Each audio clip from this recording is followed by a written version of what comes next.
Hello po mga ka-Sunset Moments. Andito po ulit ang ating Sir Cotaylo sa ating kunting sharing sa ating mga nakalipas na mga taon o dekada. Kaya sunset po. Malapit na pong talagang dapit hapon na. Kaya meron tayong mga nakatambak na mga experiences para nais po nating ipamahagi sa ating mga kapatid, sa mga bagong henerasyon ngayon. JC, GC, ano bang tawag doon? Huling or makabagong henerasyon. G, Generation Z, huling letra sa alfabeto. Kaya GC, G, generation. I hope I'm right. So, mga nakalipas na dekada, ito ay bahagi ko lang. Nung college student pa ako, university student, I started at the University of Mindanao, there in Davao City, Philippines. And after I stopped in my college days because of a pastoral mission. And comes the time that after how many years? 2 decades or more? Yeah, 20. No, I think a decade. That I went back to schooling. And I transferred to Pangasinan State University na kung saan doon ko nakilala ang isang matalik na kaibigan. Matalik sa talagang matalik. At ito yung si Ricky Bayuga na kung saan sila yung kumupkop sa akin doon sa Binalonan, Pangasinan. Na sa ngayon, civil engineer siya. And I'm so happy na kani-kanina lang nagkausap kami. Nagbakasyon pala sila sa Philippines. Galing silang Qatar. Kaya sabi ko, buti na lang at nagbakasyon kayo. Hindi maganda ang status, ang peace, and mga war conflicts talaga doon sa kanilang lugar. At yung isa ng sister-in-law niya andun sa Jordan. Kaya mabuti na rin at nakabakasyon sila sa Philippines. And they have a good reunion noong mga, kailan ba yun? A week ago na kung saan hinabol nila yung 85th birthday ng kanilang mother, si Mamang Betty. And it was a very, very nice reunion. Nakita ko sa video. And I'm so happy. Genki, malusog pa rin si Mamang Betty. And andun si Ricky, si Jess, andun daw si Manny, si Lord, yung mga apo ni Mamang Betty, anak ni Ricky. Well, I just want to share more about kung paano kami nagkaroon talaga ng ugnayan at kapatirang relasyon kay Ricky Bayuga. Nung 5th year civil engineer pa lang, engineering student pa lang siya, talagang ginawanan niya ako ng parang mini plan para sa bahay ko doon sa tinayo ko doon sa Bawang La Union, of course, taga doon ng mga Kadano. And that was his first project. And good na nakuha naman yung design niya.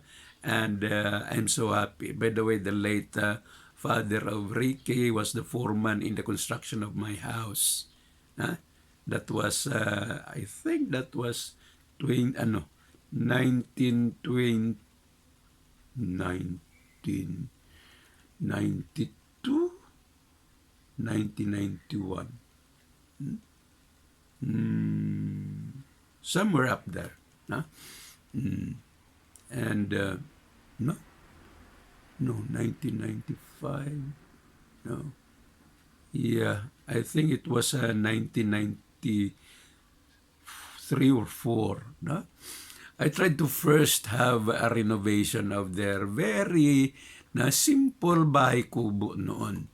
And of course, we have a very wonderful time to have a renovated bahay kubo. But this time, nakita ko sa video ni Engineer Ricky na, wow, ang ganda na ng bahay nila. Doon sa San Manuel, Pangasinan. Ha? And I was so happy, nandun sila, nagkaroon sila ng reunion. But itong si Ricky talaga, hindi ko man classmate, pero nag-enroll siya ng martial arts class na kung saan doon sa Pangasinan State University Urdaneta Campus, I volunteered to be an assistant PE instructor. No? And I was so happy na pumayag naman yung matandang si Ma'am, sino na nga ba yung taga Binalunan? Si Ma'am Lina, na maging assistant instructor. And that was the basis for me to organize the martial arts club doon sa university na yon. And Ricky also, now Engineer Ricky Bayoga, also enrolled or registered to be a member of that martial arts club. Doon kami nagkaroon ng pagkakakilala sa isa't isa. And one time, he invited me na after our martial arts class, he invited me to also have a little snacks. And nagano kami ng arroz caldo ata yun noon.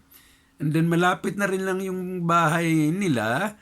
And doon dinalanan niya ako doon sa bahay kubo nila. And that was the start. And he was so, andun yung hospitality ng pamilya nila. And the late Papang Siano also welcomed me in there until na from my boarding house, sometimes doon na rin ako natutulog. Though pag weekend, tuloy-tuloy yung pagmamasteral studies ko, graduate studies. But up until now, ilang dekada na, 90, 20, 30 decades na. Or more than 30 decades. I mean, 3 decades na andun.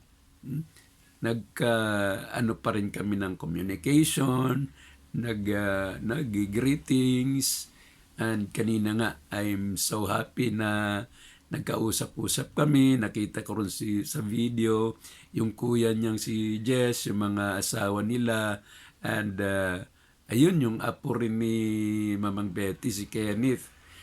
Itong si Kenneth talaga, sinorpresa niya yung lola niya. May daladalang birthday gift niya, parang nakakarton, nakabox lang. Tapos, nilapitan niya yung lola niya. Sabi, delivery po. Delivery po para po sa inyo. Tinanggap ng matanda. Tapos, hindi niya makita-kita talaga kung sino nun. Inaaninag niya kung sino yun. Hanggang ni-reveal na lang ng anak niyang si Ricky. Si Kenneth yan. Nung marinig ng matanda, ay naku, halos lumundag-lundag na naniyakap niya yung apo niya. Unang apo niya yun, si Kenneth. Na ganun din, galing sa Qatar and yung asawa niya. And, very touching. Kenneth, na mula nung pagkabata mo, nakilala na kita, baby ka pa noon hanggang ngayon. Nung nagbakasyon ka, kasama kita doon sa may ilog, sa may dam, and that was the first talagang nagkaroon tayo ng bonding noon. Pero yung father mo, talaga, I am really proud na nagkita-kita kami. And there was a time also, were times na bumisibisita rin yung father mo dun sa bahay, kaya ganun pa rin. Tabing dagat yung sa bahay namin, kaya there are times na nagsiswimming sila doon sa bandang amin, sa Bakwit Norte, Bawang, La Union. And there, naging maganda talaga. Very close ako sa family nila. May asawa na ako, bumisita rin ako dun sa bahay nila, sa bahay kubo nila. And tuwang-tuwa si Mrs. na makita niya kung gaano ka-humble, ka-simple ang bahay kubo ng mga taga-baryo, no? Dun sa Philippines. No? But it was a very nice history. Na?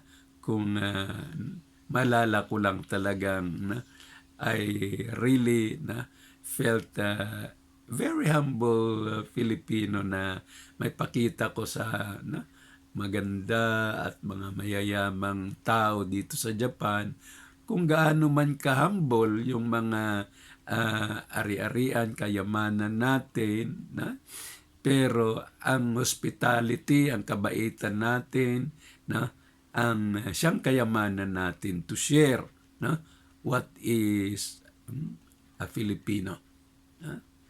So again, I'm so happy. May sasakyan na sina Engineer Ricky, may bahay sila sa San Manuel, meron din doon sa Makati, and yun, halos lahat niyang anak niya meron na rin mga kanilang mga ari-arian. And also si Jess, si Manny, si Lord, andun daw sa Baguio, nagtatrabaho doon. Yung ate nila si Esther, na mayapa na rin si Esther. Pero very healthy pa rin si Mamang Betty doon. Although puting-puti na yung buhok niya, pero kaano lang na laser ata yung katarata ng mata ni Mamang Betty. Kaya medyo pa yung eyeglass niya, parang protector niya. Pero madali na rin daw siyang makakita, nababasa na yung mga maliliit na letra. Kaya I'm so happy na talagang inalagaan ng mga anak niya si Mamang Betty. Again, belated happy birthday po, Mamang Betty Marquez Bayuga.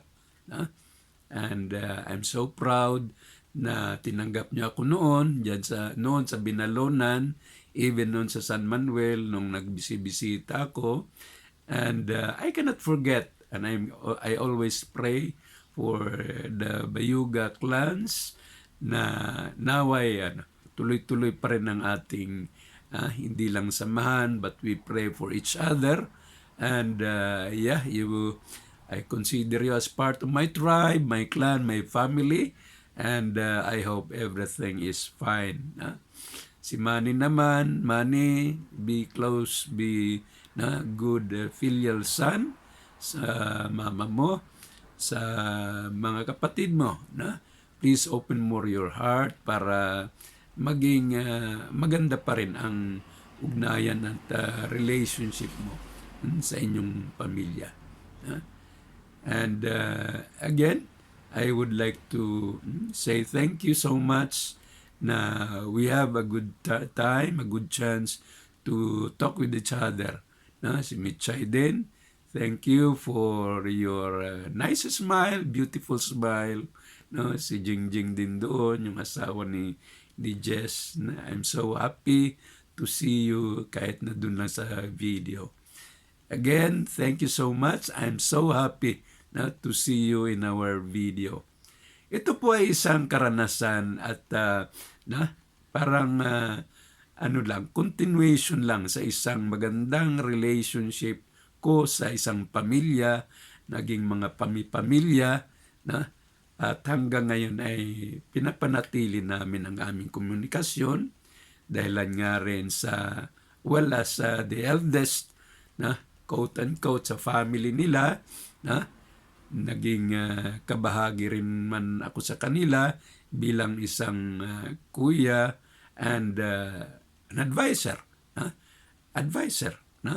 Pero sa totoo lang, mas pa sa dugo ang aming samahan. And please take good care dyan sa inyong pagbakasyon. And I hope na sa pagbalik nyo by August, peaceful na doon sa Qatar, sa Jordan, sa Middle East, sa Israel. And please, pray always for the safety of everyone. Please hug na Mamang Betty for me and yung mga apo natin dyan. Thank you so much. God bless you all. I love you. Ito po sa ating kunting testimony na lamang po ito sa ngayon. No? Si Sir Kutaylo po, Kuya Tatay Lolo sa ating Sunset Moments. Peace be with us all.